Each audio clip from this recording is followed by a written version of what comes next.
Paulo vai lidar com esses problemas daquela igreja, é a maneira como o Senhor nos ensina também hoje a lidar com os nossos problemas, com os nossos pecados, com os nossos erros. 1 Coríntios capítulo 1, verso 18.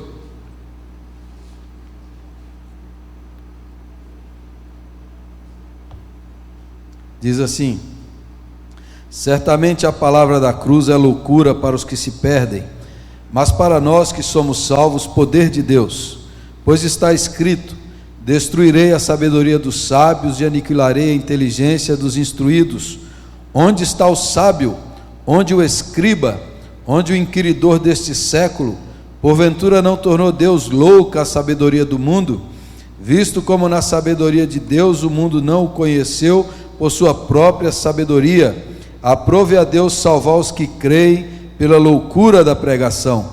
Porque tanto os judeus pedem sinais, como os gregos buscam sabedoria, mas nós pregamos a Cristo crucificado, escândalo para os judeus, loucura para os gentios, mas para os que foram chamados, tanto os judeus como os gregos, pregamos a Cristo, poder de Deus e sabedoria de Deus, porque a loucura de Deus é mais sábia do que os homens, e a fraqueza de Deus é mais forte do que os homens. Irmãos, reparai, pois, na vossa vocação, visto que não foram chamados muitos sábios segundo a carne, nem muitos poderosos, nem muitos de nobre nascimento. Pelo contrário, Deus escolheu as coisas loucas do mundo para envergonhar os sábios, e escolheu as coisas fracas do mundo para envergonhar as fortes. E Deus escolheu as coisas humildes do mundo e as desprezadas e aquelas que não são, para reduzir a nada as que são,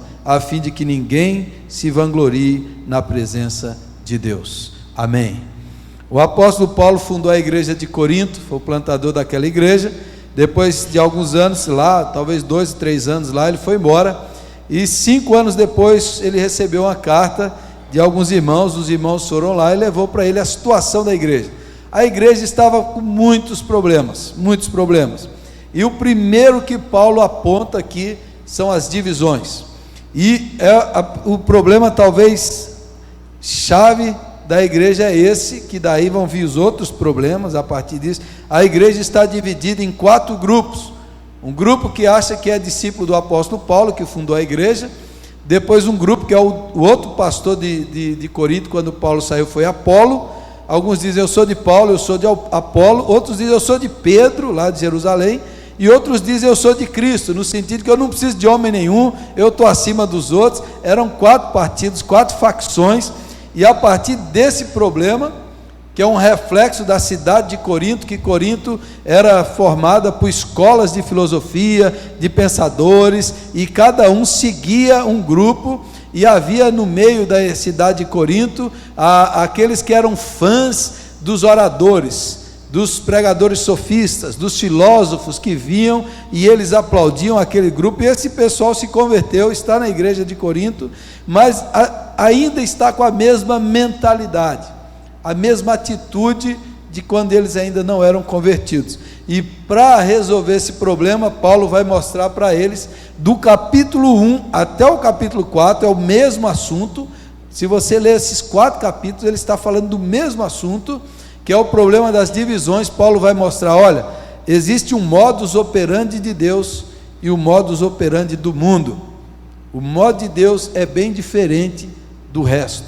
E daí eu quero entrar nessa reflexão aqui nessa manhã, imaginando com vocês o seguinte, que muita gente diz que o cristianismo é uma invenção, que a fé cristã foi uma conspiração, e existem os livros aí, aquele cara que fez muito sucesso, Dan Brown, depois tem aquele outro que fez o Titanic, também fez documentário, fez o filme, que também é contra o cristianismo, e fez documentário contra a fé cristã, que é uma projeção, que é uma invenção, que é uma confabulação para criar. Agora imagine o seguinte, presta atenção, às vezes a gente lê a Bíblia, imagine se alguém de hoje fosse anunciar a mensagem cristã, começar a pregar, naquele tempo ali, aí você vai escolher um departamento de marketing, ou uma agência de publicidade, E a agência de publicidade chega e fala assim: o que é que vocês vão anunciar? Fala assim: não, nós vamos anunciar a mensagem cristã.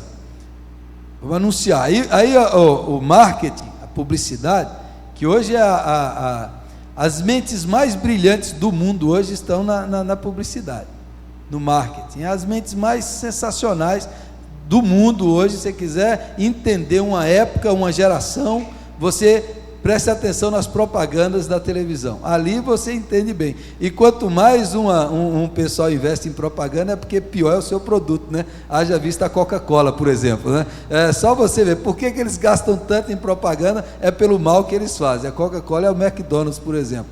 Ali você já tem a ideia se o produto é bom ou não. Agora imagine o cristianismo.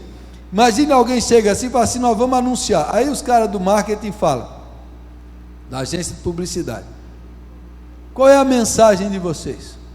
Qual é o produto que vocês querem vender? Aí o cara fala assim: bom, a gente quer vender a história de um homem que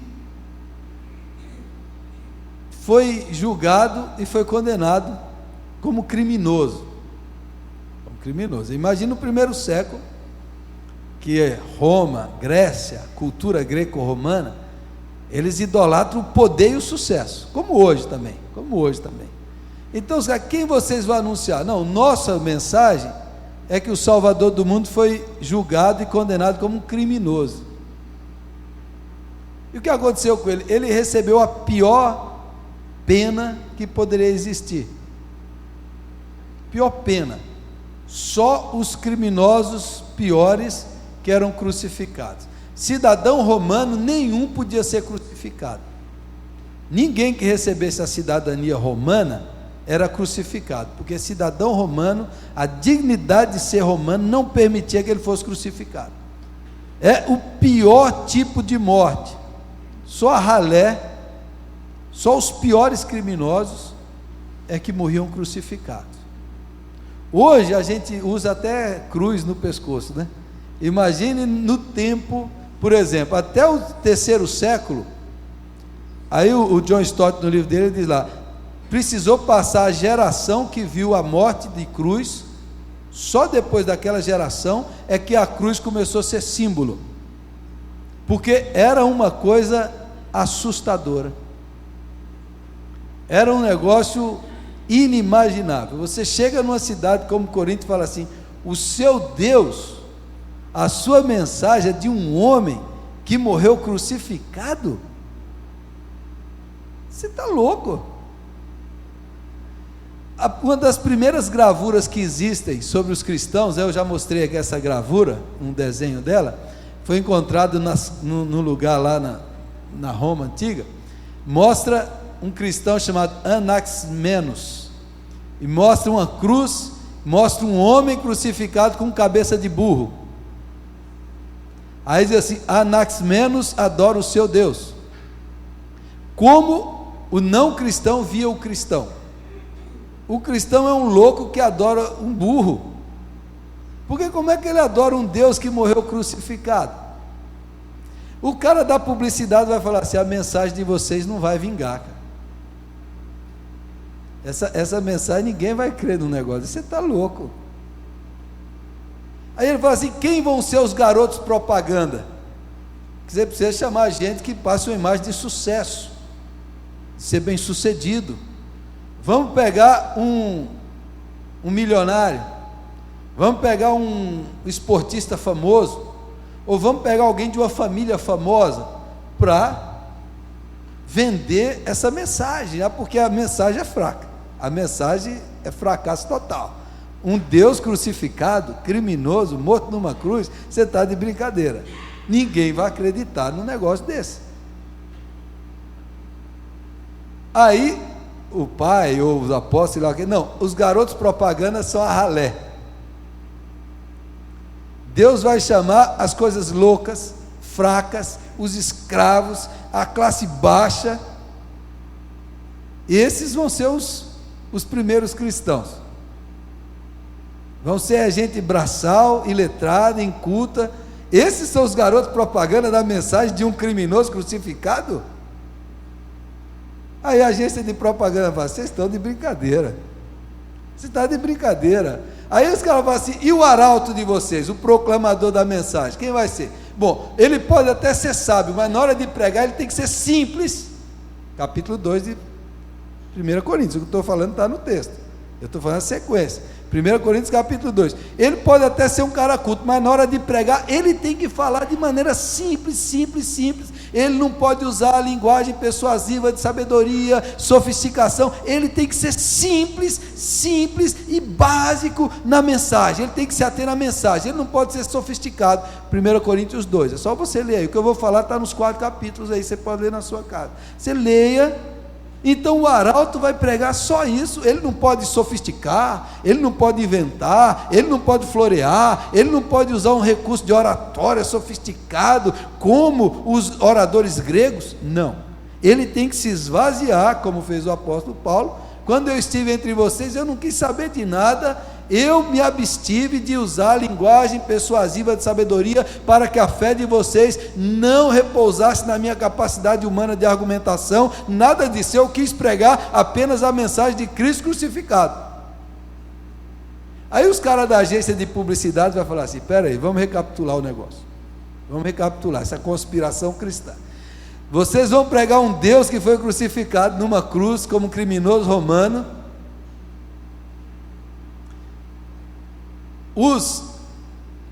Os garotos propaganda são os escravos, são as mulheres, são aqueles que não têm voz nem vez no Império Romano, é aqueles que não são de nobre nascimento, nem sábios nem poderosos, eles não têm dinheiro, eles não têm origem nobre, eles não têm título acadêmico, e o pregador de vocês vai ser um cara que vai usar apenas o básico, a mensagem simples, e não vai fazer nada diferente, nem um show, nem um espetáculo, não,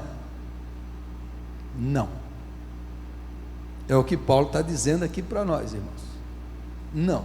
Aí a agência de publicidade romana ou grega, e eu dizia assim, isso não tem futuro, ninguém vai aceitar, ninguém vai acreditar, isso é loucura, isso é absurdo, isso é loucura, isso é escândalo, ninguém vai crer numa mensagem escandalosa dessa, num modus operandi desse, ninguém vai crer nisso, para o negócio vencer. Então vamos botar o Cristo de vocês como homem de sucesso, vamos colocar ele, abandona esse negócio de cruz aí, toda falsa religião não crê na cruz, certo?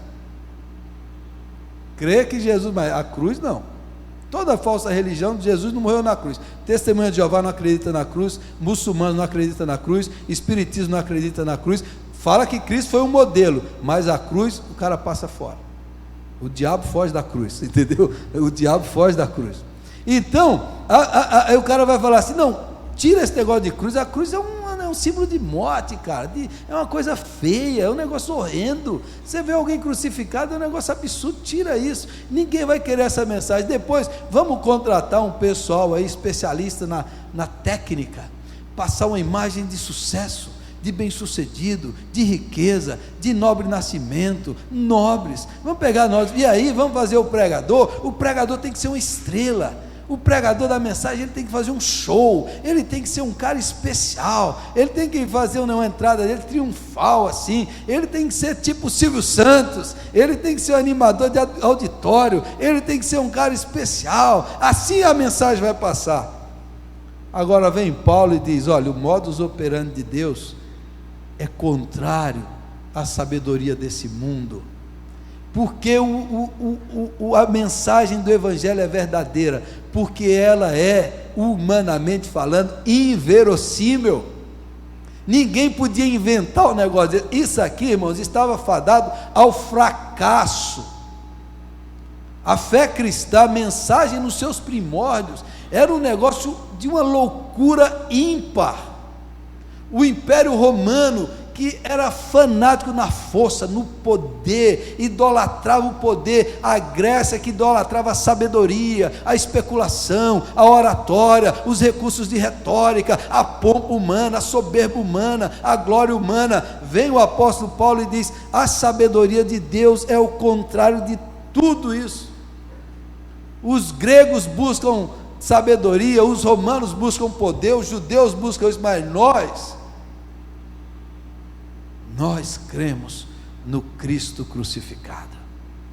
Que naquela cruz Deus se revela quem Ele é, como o homem é. Na cruz Deus acaba com o pecado, condena o nosso pecado, Jesus leva a nossa dívida, a justiça de Deus se revela na cruz, o amor de Deus se revela na cruz, a graça de Deus se revela na cruz. O centro da Bíblia é a cruz de Cristo. Na cruz Ele tira o poder do diabo e de Satanás, na cruz Ele aniquila os nossos pecados, na cruz a justiça de Deus é paga, a lei é paga, a sentença é cumprida.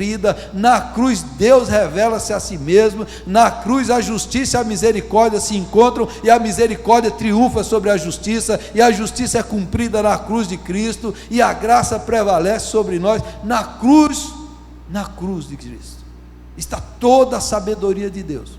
Na cruz de Cristo está toda a profecia do Antigo Testamento. Na cruz de Cristo está todos os sonhos dos profetas. Na cruz de Cristo está o cumprimento da lei, da Torá. Na cruz de Cristo está tudo ali. A revelação de Deus está na cruz. Antes, como diz um pastor, antes de Deus falar haja luz, Deus já tinha falado haja cruz. Porque o Cordeiro de Deus foi imolado antes da fundação do mundo. Significa que no plano eterno de Deus, Deus já tinha planejado a cruz, e o Filho dele já tinha se dado voluntariamente. Antes do mundo existir, Deus iria morrer o pior tipo de morte para redimir os seres humanos. Isso daí, humanamente falando, é loucura, é absurdo, mas espiritualmente é a sabedoria de Deus, é a glória de Deus, é o mistério outrora oculto, que agora foi revelado em Cristo Jesus. Paulo diz, esse é o modus operandi. Vocês não entenderam, a mensagem é essa. O meio, ele diz no versículo 26, reparem na vocação de vocês, reparem aí, vocês não foram chamados muito sábios segundo a carne, não foram chamados doutores, não foi chamado gente que tinha diplomação, não foi chamado muitos poderosos, que tinham poder, não, nem muitos de nobre nascimento. Os caras não é da nobreza, é muito pelo contrário. Deus escolheu as coisas loucas do mundo para envergonhar os sábios, e escolheu as coisas fracas do mundo para envergonhar as fortes. E Deus escolheu as coisas humildes do mundo e as desprezadas, e aquelas que não são, para reduzir a nada as que são, a fim de que ninguém se vanglorie na presença de Deus. A sabedoria de Deus glorifica a Deus. Qualquer mensagem, qualquer igreja, qualquer organização que glorifique alguém que não seja Deus, não é a mensagem dele. A mensagem da cruz revela o nosso pecado e a misericórdia de Deus, a salvação de Deus em Cristo, e nos leva a glorificar a Deus. Qualquer outro tipo de mensagem, qualquer outro tipo de filosofia, de ideologia, que coloque o homem em pedestal, coloque o homem no centro, que coloque ele lá, essa não é a mensagem da cruz de Jesus Cristo. E os meios que Deus usa é gente simples, é gente fraca, porque Deus não quer se apoiar na força humana. Deus não quer dizer assim, o fulano lá é meu garoto propaganda. Ele pega Pedro, ele pega o outro lá, ele pega mais outro lá, ele pega a classe social que o Senhor escolheu, se abaixa. Muitos, visto que não foram muitos, não quer dizer que são todos, mas muitos foram chamados, a maioria é gente simples, é gente pobre, não é da nobreza, não é da riqueza, não é da classe dominante, não é. São esses aqui, vejam vocês. Paulo está dizendo, vejam vocês, esse foi o que eu chamei, por quê? Não é o poder humano, é o poder de Deus. Não é a sabedoria humana, é a sabedoria de Deus. É isso que Paulo está dizendo. Vocês não entenderam, está falando para os coríntios, quando vocês ficam falando de homens, vocês não entenderam o centro. O centro é que o homem não tem glória, a glória é de Deus. Ninguém pode se vangloriar, dizendo assim, eu ajudei Deus, eu cooperei. Não, todos nós recebemos a misericórdia e a graça dele, todos nós somos alvos. Você não pode se encher. Aí no capítulo 2 Paulo diz, olha, irmãos, outro exemplo, quando eu fui ter convosco, anunciando o testemunho de Deus, não o fiz com ostentação de linguagem, de sabedoria. Presta atenção, Paulo poderia usar a ostentação de linguagem, porque ele era um homem culto, ele era cidadão romano, por isso que Paulo não morreu crucificado, morreu guilhotinado, cortaram a cabeça dele. Eu poderia usar, mas eu não usei, porque decidi nada saber entre vós, senão a Jesus Cristo e este crucificado. E foi em fraqueza, temor e grande tremor que eu estive entre vós. A minha palavra e a minha pregação não consistiram em linguagem persuasiva de sabedoria, mas em demonstração do Espírito e de poder, para que a vossa fé não se apoiasse em sabedoria humana, e sim no poder de Deus. Paulo diz: eu me esvaziei, eu poderia apresentar, impressionar vocês, mas eu não quis fazer isso, para que vocês não ficassem impressionados comigo, mas impressionados com Jesus Cristo. Jesus Cristo. Eu me contive, eu decidi que eu não ia fazer nada disso aí, para que vocês olhassem para Jesus e não dependessem de mim. Isso aqui, irmãos, tudo isso aqui, até o capítulo 4, é um desafio para nós hoje, para a igreja de hoje. Nós, seres humanos, nós queremos idolatrar pessoas. Nós queremos ter um homem para a gente se apegar, uma pessoa, falar assim, essa é a pessoa especial. E a gente tenta divinizar o ser humano, tenta adorar, tenta falar, esse daqui. Essa mensagem aqui que Paulo está dizendo é para a gente acabar com isso. Culto à personalidade, pessoas que se reúnem em torno de um homem, seguem homens, são discípulos de pessoas, de homens, e não de Jesus Cristo, e a gente patrocinar, e às vezes a gente querer que a igreja se torne um show, um espetáculo, onde pessoas se projetem, se ergam, nomes de pessoas sejam adoradas. Você percebe hoje no meio evangélico, a indústria gospel, são os cantores que têm os fã-clubes, quem você vai chamá-los, eles falam assim, eu vou adorar a Deus. Para adorar a Deus quanto que é? 45 mil, 50 mil para ele fazer um show, vou dizer 30 mil, quanto que é? Eu vou adorar a Deus. Eu vou adorar a Deus? Não, eu vou lá fazer um show. E o problema é que eles não falam que é show, eles vão adorar a Deus, vão fazer um culto, e para ele vir fazer o culto ele cobra tanto. Pregadores que cobram um cachê para pregar a palavra de Deus, e tem gente que paga, e aí tem gente que vai e que fica pedindo autógrafo, tirando foto, e gente que faz todo esse alarde por causa do fulano, aí põe lá, e aí aquela pessoa aparenta, canta, e todo mundo fica adorando aquele cantor. Se ele não vem, não tem show. Já aconteceu. Se ele não vem, não tem culto, porque tudo depende de uma pessoa, de um homem. Vamos fazer uma programação, precisamos trazer um cantor famoso, um pregador famoso, para que as pessoas venham. Quem é o centro da coisa? Quem é o centro da coisa? O Evangelho, a cruz de Cristo, ou o ser humano, ou a capacidade humana? Mas você tem um talento, tem um dom, mas tem que usar para a glória de Cristo. Enquanto a igreja ainda estiver idolatrando pessoas, seguindo pessoas, vão existir esses daí. Às vezes surge alguém que tem um talento para cantar, e já começa as pessoas adorando, idolatrando, pedindo isso, pedindo aquilo, pedindo autógrafo, pedindo isso. Que coisa que é essa? Então isso daí vai entrando nas igrejas. Aí tem igrejas que se dividem em torno de homens. Então, por exemplo, tem gente que fala assim, eu sou calvinista, eu sou luterano, não, nós somos de Cristo. Nós não somos de homem nenhum, nós somos de Cristo. O máximo que você pode falar, eu me identifico com aquele pastor, com aquele pregador, me identifico com a maneira que ele prega, mas eu não sigo homem nenhum, não sou de homem nenhum, e não dou glória para homem nenhum. Olha o fulano, olha o outro, olha aquele outro. Aí você vai criando estrelas, showmans, pastores que fazem aquele show, cantores que fazem aquele show, e as pessoas, como Paulo diz aqui no capítulo 3, vocês ainda são bebês, crianças, que ficam atrás de homens, que eu sou desse, eu sou daquele, vocês ainda são bebês, são crianças.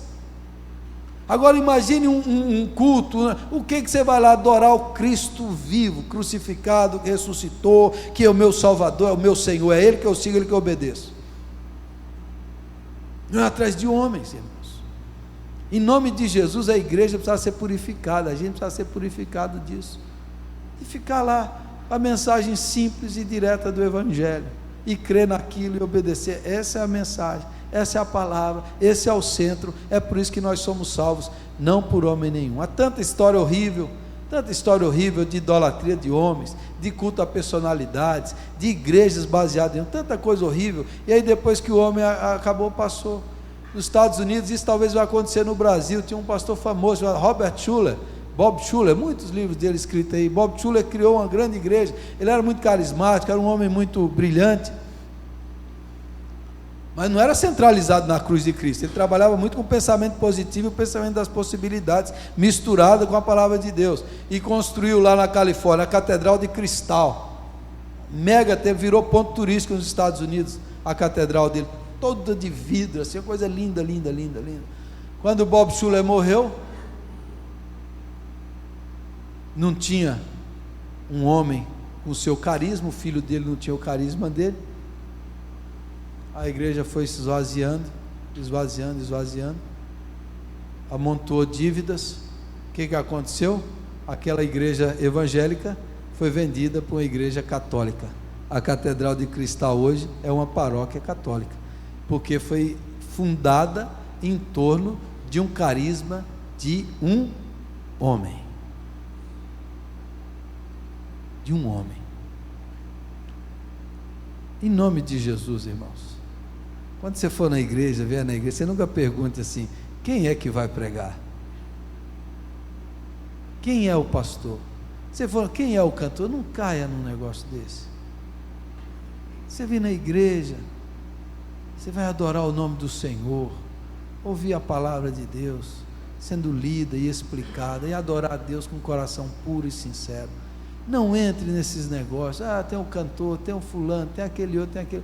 Adore a Deus, adore o Senhor Jesus Cristo, renda a Ele toda a glória, todo o louvor, porque Ele deu o seu Filho na cruz para salvar você e a mim. Não siga homens, não idolatre homens, não caia em partidos, não se apegue com isso. Fala assim: eu estou nessa igreja que é calvinista, mas o calvinismo é um nome que eu nem gosto de usar. Você sabe que eu não gosto de usar, eu creio na verdade da Bíblia, eu não gosto de usar termos doutrinários, eu uso o que é a verdade da Bíblia. Se ele ensinou a verdade, por quê? Porque o Calvino cria na Bíblia e pregava a Bíblia, e pregava isso daqui. Então nós estamos seguindo a palavra de Deus, nós não seguimos homens, homem nenhum, doutrina de homens nenhuma, tradição nenhuma, seguimos o Evangelho, que é centralizado em Jesus Cristo, e que dá a glória somente a Deus, e somente a Deus, em nome de Jesus, em nome de Jesus, irmãos.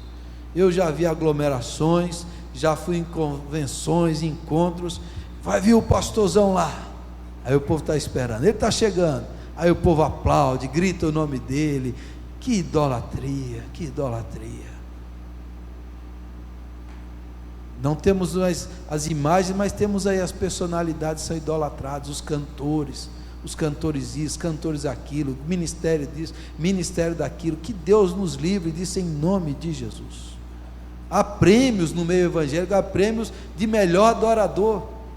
É um prêmio gospel lá, que o melhor grupo de adoração, e vai lá e dá premiação. Perceba a contradição, perceba como é que você pode escolher o melhor adorador, se só Deus sabe, Deus procura adoradores que adorem em espírito e em verdade. Como é que uma gravadora de CD escolhe o melhor adorador do ano, se isso não afronta a Deus?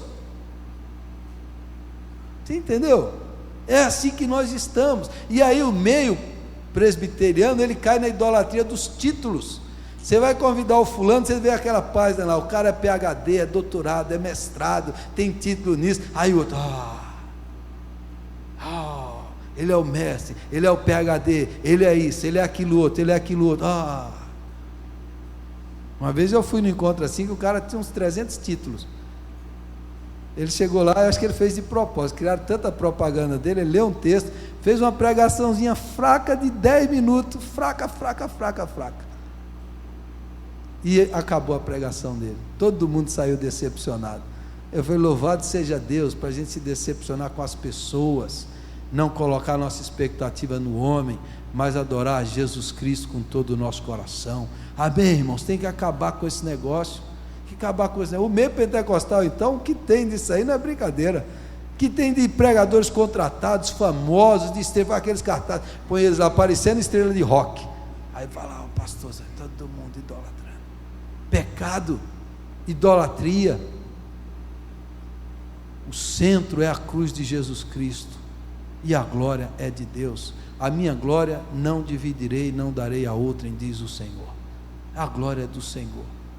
E é que Paulo está acabando, para acabar com as divisões na igreja, para acabar com o culto à celebridade, com a celebridade, a época da celebridade.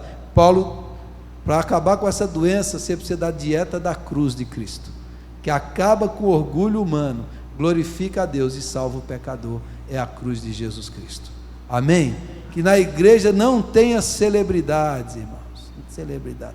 Capítulo 3 e 4, Paulo diz: nós apóstolos somos despenseiros, e só Deus vai nos julgar, e nós somos chamados para ser fiéis, não para ser celebridades, para ser estrela. A única estrela é Jesus Cristo, e a Ele toda a glória hoje e sempre. Amém? Que Deus nos ajude, que Deus nos livre aqui na nossa igreja, a gente cair nisso, nessa bobagem, nessa mentira, nesse engano de facções de homens. Nós somos a igreja de Jesus. Vamos orar? Vamos ficar em pé, vamos orar ao Senhor? Vamos ficar em pé, vamos orar?